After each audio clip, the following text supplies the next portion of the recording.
The final night of February was yesterday. This is Friday, March 1st. This is March. It is a month of madness. It is a month of chaos. It is a month where college basketball is at its absolute best. Maybe you haven't been paying attention all year long. Maybe you're like my co-host, Donnie Rightside, where you don't believe in silly non-conference season. You start to really tune in and fine-tune your gears for a run to the big dance and that tournament known as March Madness. We welcome you here to this Friday on the early line to recap the final night of February in college hoops, to set up a monumental Saturday slate. I mean monumental, DRS. We have 5 top 25 ranked versus ranked games throughout this weekend, just 2 weeks out from Selection Sunday. Got to show the shirt. Again, it is Bill Raftery saying free throws can destroy a family, because we know how important the charity stripe is here in the month of March. I am fired up. It should be a national holiday when the calendar flips from February to the month of March. By the way, quick point here. When you were showing the shirt, I actually thought that was Rick Horrow on the shirt right there, which was pretty impressive here, getting ready for the month of March. But yeah, look at it. Let's show it again. Show it again real quick. Like, real quick, do it.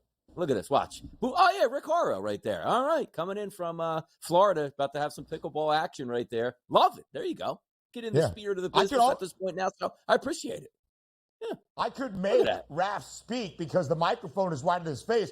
Onions. Wow. Double order. Or I could go Rick Horrow and say, I don't even know what I'm talking about. Economic billions of dollars of economic social impact. See, I could do whatever I wanted to do there. We'll continue talking, looking back on the final night of February in college basketball. One of the top 25 teams in action, DRS, late night up on the Palouse in Pac-12 country. Washington State taking on USC. The second consecutive week Wazoo has been ranked in the top 25. They hadn't been ranked in the AP poll prior to last week since 2008. They closed as a 7.5-point favorite against the Trojans last night. Washington State was down by as many as 9 with under about 11 minutes left before the Cougs started their rally. They come all the way back to pick up a big 3-point home win, 75-72. USC does get the cover, getting 7.5 points on the road.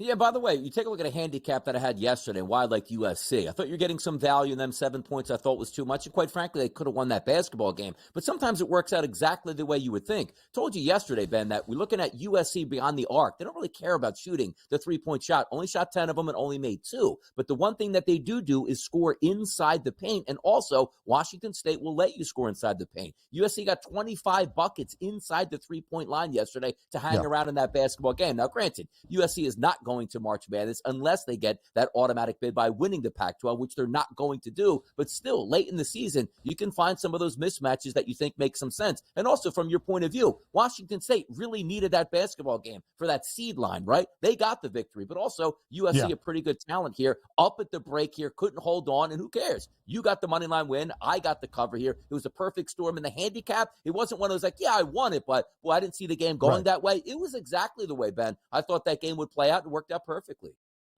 Again, some people here on the SportsGrid network that might host a show starting at 6 p.m. Eastern time did tell me, and then got brazenly mad when I said he had absolutely... That's good. That's very good. I hope that is played tonight on Game Time Decisions. But somebody once told me that USC would be the #1 story of this college basketball season because of Bronny James. He played 12 minutes off the bench last night and had 2 points. But there was an idea that Southern Cal would be so much more than what we have seen this year. Now 5-12 in Pac-12 play, not just because of Bronny James, a talented young freshman, but Isaiah Collier and Boogie Ellis in that starting lineup as well. They haven't been fully healthy all year long. Andy Enfield's Trojans, maybe they make some noise in the Pac-12 tournament now that everybody is fully healthy. For what we know about USC, though, they are just 4-6 against the spread in their 10 games as an underdog in conference action. One outright victory, though, this past weekend against UCLA, and then covering on the road yesterday against Wazoo, who is now 13 wins, 13-5 in Pac-12 play. They have covered in 10 of 13, 3 non-covers booked as a favorite. They are a half game behind Arizona in the standings, but Washington State, the season series sweep over the Wildcats this year throughout the regular season. So those are names that we expect to see in March. Here's another.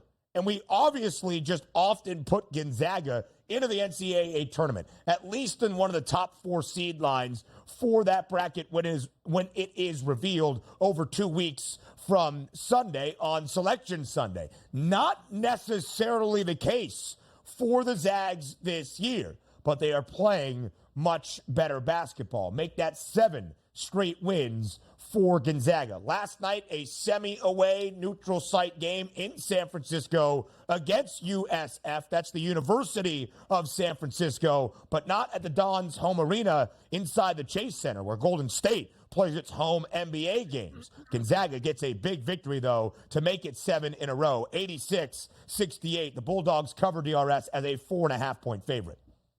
Yeah, we're expecting the Bulldogs to get into March Madness here, even without an automatic bid running through that WCC conference tournament here. But let's also take a look at Gonzaga as a different angle from what we had in the past. Doesn't it always seem, Ben, when you're lining up Gonzaga, you're saying to yourself, well, a lot of pressure on them. Do they deserve the number 1 seed? Are they a 2? Are they a 3? Yeah. But also one of the favorites here to make a deep run. We don't have that this year, taking a look at Gonzaga. Still a very good ball club, and I do expect them to be in March Madness, but maybe they attack it a little bit differently here because they don't have that pressure where everybody's just waiting to say, oh, well, look, Ben, they play in the WCC. Yeah. Yes, they went, 15-1 in conference play, but they always come up a little bit short here. I'm interested to see how they play on it with a chip on their shoulder because some people even thinking if they slip up early in the WCC tournament or the rest of the conference way, that they might not even be included in the field of 68 here, which I do think is madness here. But I like the chip on the shoulder angle for Gonzaga to see how they enter into the conference tournament this year and also the March Madness.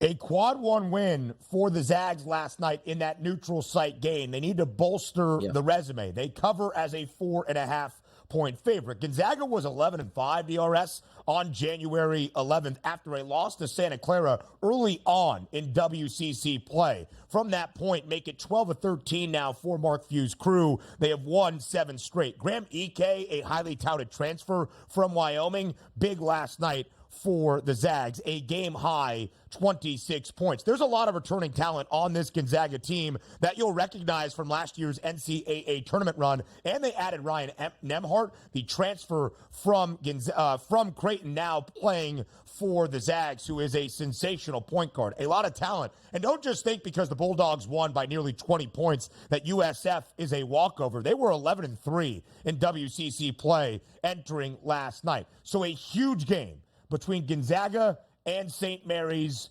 tomorrow in Moraga. That's in California where the Gales play their home basketball. Last night, St. Mary's on the road down in Malibu, California to take on Pepperdine.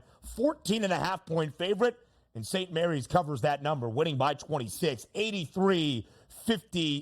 St. Mary's now, DRS, 16 consecutive wins, a perfect 15-0 in WCC play. They clinched the conference championship last night in the regular season with a victory over the Waves. Yeah, and they're really good here, and I'm interested to see them also in March Madness. But let's get something out of the way as well. Usually when we're betting, Ben, let's just even equate the NFL, whatever sport you want here. Hey, look. St. Mary's clinched the regular season, so that last game really doesn't mean anything. Absolute nonsense. You don't think St. Mary's could care less about saying we're 15-0 and we've already beat them one time here. Not a big deal if we lose because that would be a season series split, and also at the same time, hey, look, we're still won this. We're the number 1 seed in the WCC. Absolutely not. They will be out for blood Saturday going up against Gonzaga here to sort of drive that point home that says we're perfect in the regular season. We beat you twice, and you know what? In the WCC tournament, we hope to beat you a 3rd time here at this point here. I can't wait to watch that game play out. But again, from the handicapping perspective, one team's wrapped it up. The other one's still trying to get into the tournament. Nonsense tomorrow. That's going to be a great basketball game that St. Mary's will be going full gas to knock Gonzaga down again.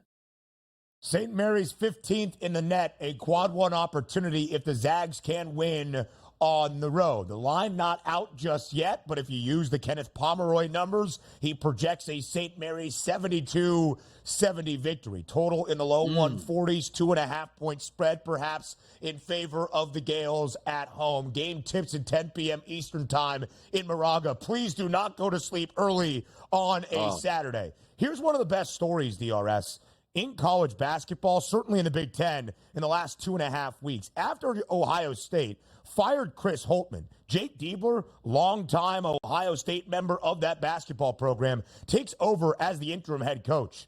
Ohio State has won 3 of the 4 games now under Jake Diebler, covering last night at home as a 2.5-point favorite against Nebraska. The Buckeyes win 78-69, a strong close to the opening half and a second half. Again, 3-1 under Jake Diebler as the interim head coach in Columbus.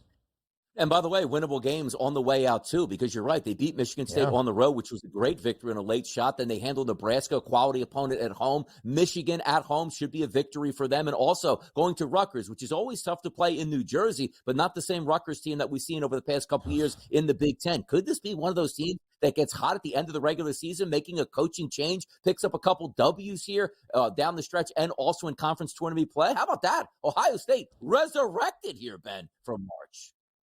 Ohio State, a down year last year, made a run all the way to the Big Ten tourney to the conference tournament championship game against Purdue. Nebraska needed a road win to clinch their NCAA tournament berth.